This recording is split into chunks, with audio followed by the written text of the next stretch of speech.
Hello Yep. everyone, it's Neil Devey, Alex Novatsis from Football West, and we're thrilled to chat with former Socceroos skipper, Olympian and Champions League player Paul Okon from his home in Belgium. Paul, thanks very much for taking the time to speak to us. And can you just tell us where exactly you are and what you're up to? Actually, we moved here at the end of January this year. Based in Belgium, as you mentioned, in the city of Bruges, about probably 10 kilometers out of the city center of Bruges. Sort of, to be honest, was thinking about it for a couple of years now, moving back to Europe. But of course, when you have a family and 4 young children in school, it was always what was going to be best for them. And in the end, we finally decided that, for our family and looking for a new challenge, not only for myself, but also for the children who are really into their football, we decided to move back to Europe. And Belgium was an obvious choice for me because it's a country very similar to Australia in terms of, the way it's structured. It's a country that has a lot of opportunities for children. The medical system is excellent. The schooling system is just as good. And of course, I have a lot of friends here from my time when I was playing for Club Bruges. So, it was really a no-brainer if we were going to move back to Europe. That it was always going to be Belgium. How has the coronavirus affected you settling in there? Yeah, look, it's probably a little bit like Australia and maybe the same around the world. We've been in lockdown now. We're going into week 6. So the children haven't been to school. All football activity has stopped. And really the only thing that's open are, I think, banks. You have to make an appointment. Obviously, supermarkets and chemists. For the rest, everything is closed. You can do some exercise, but I think, like in Australia, in small groups and obviously respecting the 1.5 meter rule. So we're just sort of, basically waiting for that for the restrictions to ease and hopefully get back to some sort of normality as soon as possible. You've got 4 boys, have you? You've taken them over to the new country. How have they settled in with this? Yeah, it's been good. We did speak to the children when we decided what we wanted to do, and we wanted to make sure that they understood everything. It wasn't. We didn't want them to think that they were going on holiday. We wanted them to understand that it's going to be things are going to be different. It's going to be new, but they were excited and they've settled into school really well. They're obviously they need to learn the language and they've embraced that. They've taken the challenge and they're really enjoying themselves. Apart from the fact that I reckon every young kid around the world, they can't wait to get back on the ball and out training and playing football. They're climbing the walls. Yeah, it's lucky we got a backyard, so they can play their 2v2s out in the backyard. We'll go back, Paul. Just wanted to go back to where you started your career at Marconi. Do you believe at that club at that time it really made you the player that you ended up being and the person that you are today? Yeah, look, I think not only for what sort of evolved later with my football career, but also with my family. My family has a long history with Club Marconi, going back to when it started as an old chook shed out the back in the car park. So it was always going to play a big part for me growing up.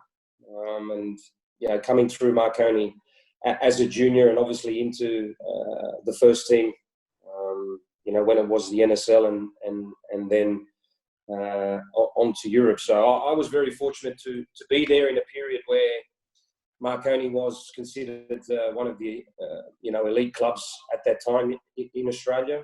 So I had access to the grounds. I lived only 500 meters away, so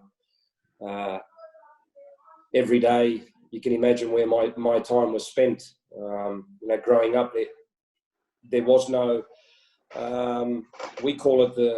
we call it technology in my house. So no phones, no iPads, no computers, no laptops, no PlayStations, nothing really to distract you other than if you wanted to keep yourself busy, you went and got a football out. So living close to Marconi really I think was so important, because it meant that I had a ball at my feet whenever I was free. So it played a massive part in both as a player and obviously for my family. And then, obviously, as your career grew, as a young kid, and watching yourself play along with some of the greats of the golden generation as well, you made your Italian debut against Inter Milan at San Siro. What do you remember about that particular match, and do you remember the match itself? Yeah, it was. Look, it was a dream come true to be able to, play in Serie A. Like many Australians back then in the 80s, on SBS, Serie A was being shown, and it was where in those days teams could only have 3 foreign players, and most of those top foreign players were all playing in Italy. So to realise that dream and get to play in Italy was amazing. And if you talk about stadiums around the world, nowadays there are so many, especially the new modern stadiums that get built now for these tournaments are incredible. But if you talk about the history, I think part of the history of football, San Siro, the stadium San Siro has to be up there with those picturesque stadiums and having all that history. So to play against Inter, my first game there was it was incredible, and I remember every minute of it. We took the lead in the first half, but unfortunately we weren't able to hold on to it, and Inter equalised late in the second half, and we drew the game. But for me, it was I remember at some stage in the game, I think that the play was stopped, and I sort of just looked around and thought to myself, wow, coming all that way from Australia, from a suburb, Bosley Park, out in Liverpool, New South Wales, and look where I am. I'm in the Colosseum of world football, and those moments are things. You reflect on it and you understand just exactly how precious they are. Inter didn't score while you were looking round, mate, did they? Sorry? Just saying, Inter didn't score while you were looking round at Matt in the stadium. And it was only today, Neil and myself were talking about big Australian games, big moments in Australian football. And one, for me, that was a massive match. And I recall even watching it was the qualification into the Olympics for 92 against the Netherlands. And Ed Zelic obviously scoring in extra time. Do you recall that moment, that time of when Ned did score that goal? And the question really that a lot of people have asked, did he mean to have a shot as well? Yeah, look, it was an incredible moment. We'd sort of come from behind in the game, and it was played in very hot conditions, and the match was going to go into penalties, I think. And then Holland took the lead, and in those moments in Thai football games, it's that little bit of magic from the big players, and no bigger no bigger moment than Ned, stepping up and scoring a goal that you can look at it in many ways. You can look at it that it was a fluke, that he didn't mean it. But at the end of those sort of moments, for me, there's no luck involved, because if you look at the action, where it started and how he progressed towards a goal, there was no luck about it. It was a good pass. He's made a run forward late in the game, and as they say, you make your own luck, and in the end, we get the draw and qualify through to Barcelona. What was that like, Barcelona? Yeah, look, Barcelona was. It's so difficult to describe, because we were actually the first athletes. We actually opened the village. There were no athletes in the village when we arrived. We arrived in Barcelona, I think, about 2.5 weeks before the Olympics started for our preparation.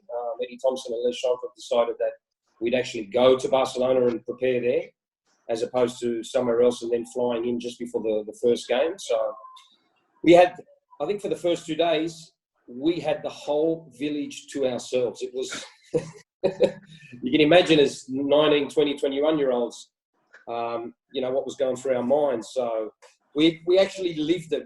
We stayed in the village. So not only did we experience the footballing side of it, which was incredible, because we got to the semi-finals and just missed out on a bronze medal, but we got to actually live it close with other athletes, and there was times where you'd be sitting in the dining hall, and 10 meters away on the other table would be Steffi Graf and Boris Becker.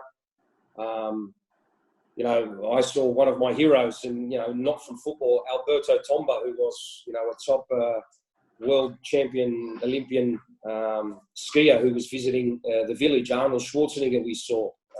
So just to be able to experience that and really understand the Olympics, not only what it meant to play there as young footballers, but also to experience it as Olympic athletes. That generation of footballers, would it be fair to say, from Australia, you started to be taken seriously? Because before that, apart from, say, Craig Johnson, Australian football wasn't that well known overseas, was it? No, it wasn't. We'd had some. We'd had some moments already before with the senior team, but to be honest, I don't think world football will ever take us serious. It's something that doesn't sit well with me, because not only that generation, there were a lot of other very talented players before that and after that generation that went to the Olympics. So we are a nation that has produced world-class footballers, but unfortunately the rest of the world doesn't see us as a top-class football nation. So I think that tournament was important. Absolutely, it was important to at least put a number of Australian players on the map in terms of if they had dreams to play in Europe, and certainly for me it helped my career in Europe at the time. The Barcelona Olympics was at the end of my first year in Belgium, but I remember when I left to go to the Olympics, no one at my club thought that they actually thought that I was just going there for a couple of games and then I'll be back in 10 days' time, and I was actually away for a month. So I remember we flew back to Belgium. There was myself, Milan Blagojevic and Slatko and Basic and Tony Vidmar. The four of us were already in Belgium. I remember us talking about that they also felt that from their clubs and fellow teammates that we weren't going to do anything in the tournament, and then in the end, as I said, we nearly grabbed a bronze medal. And from that, I mean, you've just named a couple players there, and that squad itself. Do you see that Olympic squad one of the strongest youth Australian sides that we've had for a while? Oh, look, in terms of individually, probably there were a lot of very, very good, talented players. Look, I do think we've had, in the past, we've my 91 under-20s youth team that made the semi-finals in Portugal had a lot of good players. The team in '93 that made the semis again, had some good players. We've always at that level, in the past we've always had good, good results, and we've had good teams. It's only recently where we failed to qualify for tournaments. And so there's, the discussion always about, previously and players before and why now, hasn't that continued? But there's, a number of reasons why. But, certainly that Barcelona team, was probably one of our best ones. Yeah, I'd have to agree. After Belgium and Italy, Paul, you had a good 3 or 4 years in England. Tell us about that. Yeah, again, bit similar to Italy in terms of fulfilling a dream.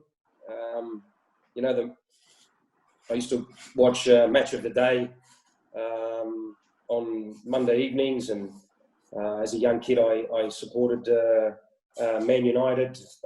Brian Robson was one of my favourite players. So, to get that opportunity with Middlesbrough and play under Brian Robson was again a dream come true. And to go to places like Old Trafford, to go to Anfield and experience playing in front of, albeit as an opponent, playing in front of the Kop, those things you sort of, it's like when you travel the world and you eventually get to see a monument that you've only seen on TV or in a book. And here I am, again, having only seen it as a young kid. Here I am at Old Trafford and at Anfield, and, doing it as a footballer. What I've always loved to do was incredible. What was Robson like? He's the best five-a-side player I've ever played with. and mind you, he'd already retired, I think, 10 years earlier. So, he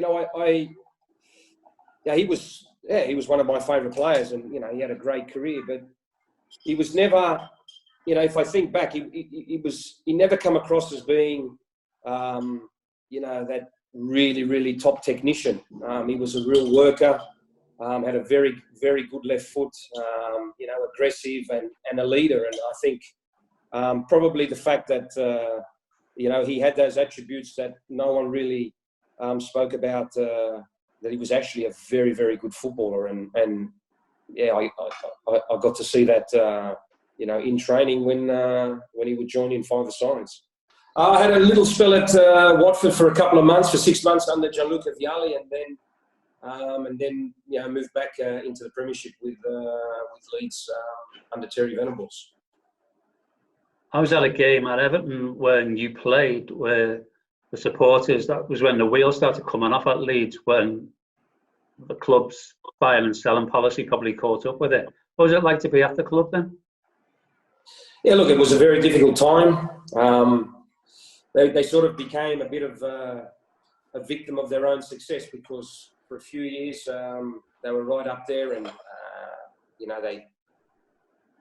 they went deep into the Champions League and sort of were looking to become even bigger and dominate not only English football but also European football, and spent money thinking that they were going to continue to play European football. And when that didn't happen, Of course, they'd overspent and then needed to sell up. So, a real dark time after having a lot of success and the joy of bringing through so many good, young, talented players at the same time. So it's a team that, if you've ever visited Ellen Road for a game and you're there, you find it hard to believe that they haven't been in the top flight for so many years. And hopefully, once this situation passes,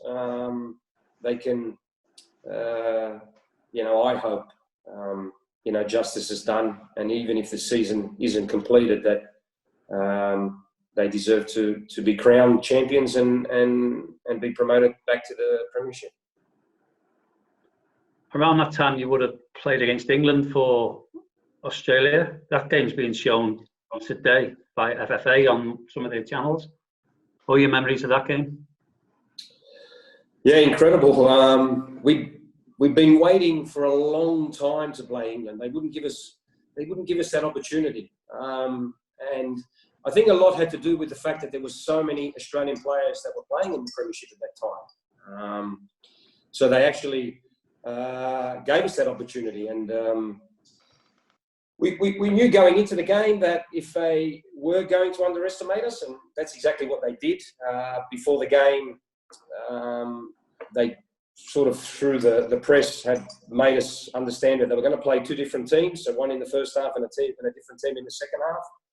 And we caught them off guard, and two very good goals from Tony Popovic and Harry Kuehl,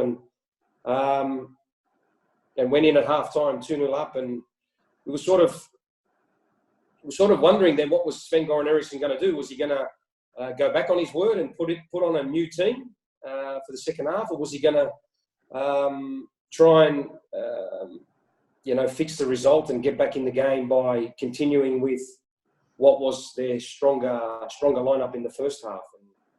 And in the end, for us, it really didn't make a difference who was out there. Throughout that game, it was an opportunity for us, I think, as a group, as proud Australians.